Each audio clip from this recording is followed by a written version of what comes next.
പലസ്തീനികൾക്ക് എന്നാണ് ഹമാസുകളുടെ വാദം.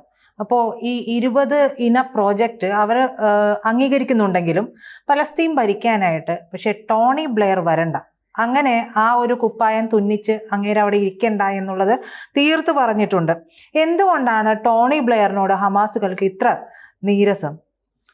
കാരണം എന്ന് വെച്ചാൽ ഈ ഗാസയിലെ അറ്റാക്ക് ഉൾപ്പെടെയുള്ള സംഘം എടുത്ത് നോക്കുകയാണെങ്കിൽ അതിൻ്റെ തുടക്കം കുറിക്കുന്നത് ബുഷിൻ്റെ ഇറാഖ് ആക്രമണത്തിൽ നിന്നാണ്. കാരണം സദ്ദാം ഹുസൈൻ്റെ കയ്യിൽ കെമിക്കൽ ആയുധം ഉണ്ടെന്നും അപ്പോൾ അത് ലോകത്തിൽ നാശമാണെന്നും പറഞ്ഞിട്ടാണ് അന്ന് ഇറാഖിനെ അമേരിക്ക ആക്രമിക്കുന്നത്. അതിന് മുഴുവൻ കൂട്ടുന്നത് ടോണി ബ്ലെയറാണ്.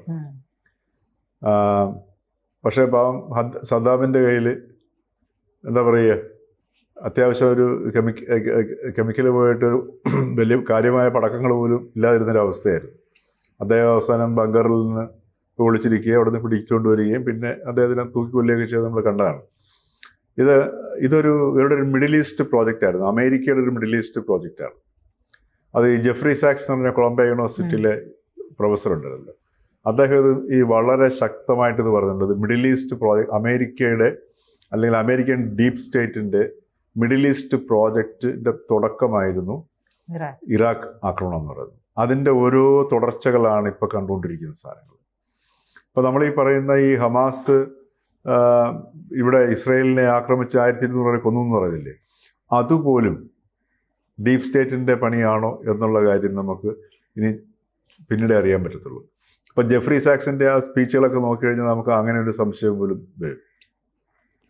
അപ്പോൾ എന്തുകൊണ്ടാണ് ഇപ്പോൾ അവിടെ കാരണം എന്ന് വെച്ചാൽ ഇപ്പോൾ ഇവർക്ക് ഇനി പിടിച്ചു നിൽക്കാൻ പറ്റില്ല ഹമാസിന്.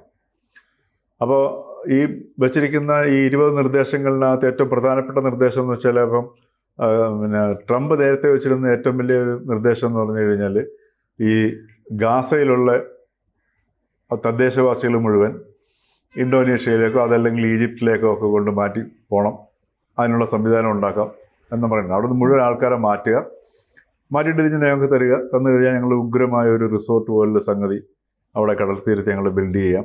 അതാണ് ട്രംപിൻ്റെ ഉള്ളിലുണ്ടായിരുന്നൊരു പദ്ധതി എന്ന് പറയുന്നത്. പക്ഷേ ഇതിനകത്തുണ്ടായിരിക്കുന്ന ഏറ്റവും വലിയൊരു അഡ്വാൻറ്റേജ് ഈ 20 പദ്ധതിയിൽ ഒരു നിർദ്ദേശം എന്ന് പറഞ്ഞാൽ ഈ ഗാസ നിവാസികൾ അവിടെ നിന്ന് ഒഴിഞ്ഞു പോകേണ്ട ആവശ്യമില്ല. അവർക്കവിടെ തൊഴിലവസരങ്ങൾ ഉണ്ടാക്കാം. ഒരു സാധാരണ ഒരു സമൂഹം എങ്ങനെ ജീവിക്കുന്നു ആ രീതിയിലുള്ള അവിടെയുള്ള ഇനി അവശേഷിക്കുന്ന ജനങ്ങൾക്ക് ജീവിക്കാനുള്ള ഒരു സാഹചര്യം ഉണ്ടാക്കുക എന്നുള്ളതാണ് ഇതിനകത്ത് ഏറ്റവും വലിയ ഒരു അട്രാക്ഷൻ എന്ന് പറയുന്നതും. അതോടൊപ്പം തന്നെ ഈ ഹമാസിനെ കൊണ്ടത് ഏകദേശം സ്വീകരിപ്പിക്കാൻ ഒരു പ്രേരിപ്പിച്ച ഒരു മുഖ്യ ഘടകം അതാണ്. പിന്നെ ബന്ദികളെ വിട്ടുകൊടുക്കുന്ന സംഗതികളും മറ്റേതുമൊക്കെ ആണ്. അത് മാത്രമല്ല ട്രംപ് പറഞ്ഞിരിക്കുന്നത് ക്രമേണ പാലസ്തീനെ അംഗീകരിക്കുന്ന അവസ്ഥയിലേക്ക് വരാമെന്ന് പറഞ്ഞേക്കാം. എന്തു വന്നു കഴിഞ്ഞാൽ അനുവദിക്കത്തില്ല എന്ന് നെതന്യാഹു പറഞ്ഞിട്ടുണ്ട്. പക്ഷെ നെതന്യാഹുവിൻ്റെ വാക്കുകൾക്കൊന്നും വലിയ വിലയില്ല. കാര്യം അമേരിക്ക തന്നെയാണ് നിശ്ചയിക്കുന്നത് എന്താണ്. ഇപ്പം ഈ ഞായറാഴ്ച വൈകുന്നേരം 6 മണിക്ക് മുമ്പ് ഈ ഹമാസ് ആയുധങ്ങൾ വെച്ച് സറണ്ടർ ചെയ്ത് ബന്ദികളെ വിട്ടയച്ചില്ലെങ്കിൽ ഈ വളരെ ദുഃഖകരമായ ഒരു യാഥാർത്ഥ്യം അവർക്ക് നേരിടേണ്ടി വരുമെന്ന് പറയുന്നത് ട്രംപാണ് പറഞ്ഞത്. അപ്പം അമേരിക്ക തന്നെയാണ് നിശ്ചയിക്കുന്ന സംഗതി, അതിന് സംശയമില്ല കാര്യം. അപ്പം അതുകൊണ്ട് ആ ഒരു അവസ്ഥയിലേക്ക് ഇപ്പോൾ ലോകരാഷ്ട്രങ്ങളും എല്ലാം തന്നെ അമേരിക്ക വെച്ച് ബാക്കിയെല്ലാവരും തന്നെ പാലസ്തീനെ അംഗീകരിച്ചു. അതോടൊപ്പം തന്നെ ഇപ്പോൾ വെച്ചിരിക്കുന്ന ചില നിർദ്ദേശങ്ങൾ അത്യാവശ്യം ഈ യുദ്ധം അവസാനിപ്പിക്കുന്നതിന് സീസ്ഫയർ അല്ല, യുദ്ധം അവസാനിപ്പിക്കുന്നതിന് അനുകൂലമായ ചില സംഗതികളൊക്കെ തന്നെയാണ്. അപ്പോൾ അതിന് ടോണി ബ്ലെയർ വരുന്ന സമയത്ത് വെച്ചാൽ ഇപ്പോൾ ഇറാഖിൻ്റെ അവസ്ഥ എന്താണ്? മാത്രമല്ല ഈ ഡൊണാൾഡ് ട്രംപും ടോണി ബ്ലെയറും തമ്മിലുള്ള ബന്ധം. അപ്പോൾ ടോണി ബ്ലെയർ ഈ ബ്രിട്ടീഷ് പ്രൈം മിനിസ്റ്റർ സ്ഥാനം ഒഴിഞ്ഞതിന് ശേഷം അദ്ദേഹം വളരെ ഒരുപക്ഷെ എനിക്ക് തോന്നുന്നു ലോകത്തിൽ തന്നെ ഏറ്റവും വില കൂടിയ മോട്ടിവേഷൻ സ്പീക്കറും കൺസൾട്ടൻറ്റും ഒക്കെയാണ്. ഇപ്പം ട്രംപിൻ്റെ ബിസിനസ് കൺസൾട്ടൻ്റ് കൂടിയാണ് ഈ ടോണി ബ്ലെയർ. അപ്പോൾ ട്രംപ് കംപ്ലീറ്റ് ബിസിനസ് ആണെന്ന് നമുക്കറിയാമല്ലോ. അപ്പോൾ അതുകൊണ്ട് ഇപ്പൊ ഗാസയിലും അദ്ദേഹത്തിന്റെ ആ ഒരു ഇൻട്രസ്റ്റ് അവിടെ തന്നെ ഉണ്ടാവും. അപ്പോൾ ഈ ഒരു നിർദ്ദേശം മുമ്പോട്ട് വെച്ചത് പോലും ഇങ്ങനെ ഒരു പദ്ധതി 20 പദ്ധതി ഉണ്ടാക്കി ട്രംപിനെ കൊണ്ടത് പറയിപ്പിച്ചത് പോലും ടോണി ബ്ലെയർ ആണെന്നാണ് അറിയുന്നത്. അപ്പോൾ അത് സ്വാഭാവികമായിട്ടും ട്രംപിന്റെ ബിസിനസ് ഇൻട്രസ്റ്റും ഉണ്ട്. ഈ ടോണി ബ്ലെയർ തന്നെയാണ് ഈ ഇറാഖിനെയും പിന്നീട് ഈ ഒരു അവസ്ഥയിലേക്ക് എത്തിച്ചത്. മാത്രമല്ല അന്ന് ഏറ്റവും കൂടുതൽ ഈ സൈനികർ ഇറാഖിൽ പങ്കെടുത്തതും ടോണി ബ്ലെയറിൻ്റെ കാലത്ത് ടോണി ബ്ലെയറിൻ്റെ ബ്രിട്ടീഷ് സൈന്യമായിരുന്നു. അപ്പോൾ അത് കാരണം ഈ മിഡിൽ ഈസ്റ്റ് അല്ലെങ്കിൽ മധ്യേഷ്യയിലുള്ള മുസ്ലിം രാഷ്ട്രങ്ങൾക്ക് ടോണി ബ്ലെയറിന് അത്ര സ്വീകാര്യമാകാൻ വഴിയില്ല. അത് തന്നെ ആയിരിക്കണം ഇറാഖിൻ്റെ അവസ്ഥ തങ്ങൾക്കും വരും എന്നുള്ളത് കൊണ്ടായിരിക്കണം ഈ ഹമാസ് ടോണി ബ്ലെയറിനെ അംഗീകരിക്കാൻ തയ്യാറാകാത്തത്. ഈ പറയുന്നത് പോലെ ടോണി ബ്ലെയർ ആണ് എന്ന് പറയുമ്പോൾ വില്ലൻ ശരിക്കും ടോണി ബ്ലെയറായി മാറുകയാണോ ഇവിടെ ഇപ്പോൾ ആ ഒരു അവസ്ഥയിലൊക്കെ വരുന്നത്? കാര്യം എന്ന് വെച്ച് കഴിഞ്ഞാൽ ഇപ്പം ട്രംപ് തന്നെയാണ് ടോണി ബ്ലെയറിൻ്റെ ഇത് വെച്ചിരിക്കുന്നത്. ഇപ്പം ഈ വരാൻ പോകുന്ന ഗീത, അതായത് ഗാസ ഇന്റർനാഷണൽ ട്രാൻസിഷൻ അതോറിറ്റി, അപ്പം അതിൻ്റെ ചെയർമാനായിട്ട് ടോണി ബ്ലെയറിനെ തന്നെ മൂപ്പര് ട്രംപ് അനൗൺസ് ചെയ്യുകയും ചെയ്തിരിക്കുന്നു. അതുപോലെ തന്നെ IST ഇന്റർനാഷണൽ പിന്നെ സേഫ്റ്റി ട്രൂപ്പ്, അങ്ങനെ IST എന്ന് പറയുന്ന സംഭവം, അതിനകത്ത് ഇന്ത്യയുടെ ലോകത്തു നിന്നുള്ള വിവിധ രാജ്യങ്ങളിൽ നിന്നുള്ള ഭടന്മാരായിരിക്കണം അവിടുത്തെ സുരക്ഷിതത്വം നോക്കുന്നത്. ഈ ഇന്റർനാഷണൽ സേഫ്റ്റി എന്താണ് അതിൻ്റെ സുരക്ഷാ സേന. അപ്പം അതിനകത്ത് ഇന്ത്യയിൽ നിന്ന് പോലും പങ്കെടുക്കുമ്പോൾ ഇന്ത്യയുടെ അഭിപ്രായം ഇതുവരെ പറഞ്ഞിട്ടില്ല. ഇന്ത്യ അതിനകത്തേക്ക് പിന്നെ നമ്മുടെ സൈന്യത്തിൽ നിന്ന് ആൾക്കാരെ അയക്കുമോ ഇല്ല എന്നുള്ളതൊന്നും പറഞ്ഞിട്ടില്ല. അപ്പോൾ ഇതൊരു അത്യാവശ്യം ഈ പറഞ്ഞ യുദ്ധം നിർത്താൻ പറ്റിയ ഒരു അനുകൂലമായ ഒരു അന്തരീക്ഷമാണ്. പക്ഷെ അവിടെ ടോണി ബ്ലെയർ അല്ല എന്നുണ്ടെങ്കിൽ ഈ പദ്ധതി നടക്കത്തില്ല. അതാണ് ഇപ്പോൾ സംഭവിക്കാൻ പോകുന്നത്. ഹമാസുകൾ ഇപ്പോൾ അംഗീകരിക്കുന്നില്ലല്ലോ. അതെ, ഹമാസ് ഇത് അംഗീകരിച്ചില്ല എന്നുണ്ടെങ്കിൽ, കാരണം ഇത് ഡെഫിനറ്റ് പ്ലാൻ ആക്കിയിട്ടാണ് ട്രംപ് ഇത് അനൗൺസ് ചെയ്തിരിക്കുന്നത്. അതിനകത്ത് തന്നെ ടോണി ബ്ലെയറിൻ്റെ ഒരു മുൻകൈ, അല്ലെങ്കിൽ ടോണി ബ്ലെയർ ആണ് അതിനകത്തൊരു മുഖ്യമായ ഒരു കീ റോൾ ഇതിനകത്ത് വഹിച്ചിരിക്കുക എന്നുള്ളത് നമുക്ക് കാണാൻ പറ്റുന്നുണ്ട്. അപ്പോൾ സ്വാഭാവികമായിട്ടും ടോണി ബ്ലെയർ അല്ല എന്നുണ്ടെങ്കിൽ ഈ പദ്ധതി നടപ്പിലാക്കാനും ബുദ്ധിമുട്ടായിരിക്കും. അപ്പോൾ അത് ഹമാസിൻ്റെ മുമ്പിൽ രണ്ട് ചോദ്യങ്ങളുള്ളൂ. ഹമാസ് ഈ പറഞ്ഞതുപോലെ ഇത് അംഗീകരിക്കാൻ തയ്യാറായിട്ടുണ്ടെങ്കിൽ, ടോണി ബ്ലെയറിനെയും കൂടെ അംഗീകരിക്കാൻ തയ്യാറായെങ്കിൽ മാത്രമേ ഈ ഗാസ യുദ്ധം അവസാനിക്കുകയുള്ളൂ. അതല്ല, ടോണി ബ്ലെയറിനെ അംഗീകരിക്കില്ല എന്നുള്ള നിലപാട് ശക്തമാക്കുകയാണെന്നുണ്ടെങ്കിൽ ഈ പറഞ്ഞതുപോലെ പിന്നെ ട്രംപ് പറഞ്ഞതുപോലെ ഒരു എന്താ പറയുക, വളരെ ഇപ്പം തന്നെ ഇതിനേക്കാൾ വലിയ ദുരന്തം എന്താണെന്ന് നമ്മളെപ്പോലുള്ള ദുരന്തം കാണുന്നവർക്ക് മനസ്സിലാവുന്നില്ല. ഇപ്പോൾ ഗാസയിൽ ഇതിനേക്കാൾ വലിയ ദുരന്തപൂർണമായ ഒരു യുദ്ധാവസ്ഥ ഉണ്ടാകും എന്നാണ് ട്രംപ് പറഞ്ഞിരിക്കുന്ന സാധനം. അപ്പോൾ അതിലേക്ക് അമേരിക്ക നീങ്ങും എന്നുള്ളത് തന്നെയാണ് നമ്മൾ കാണേണ്ട സാധനം.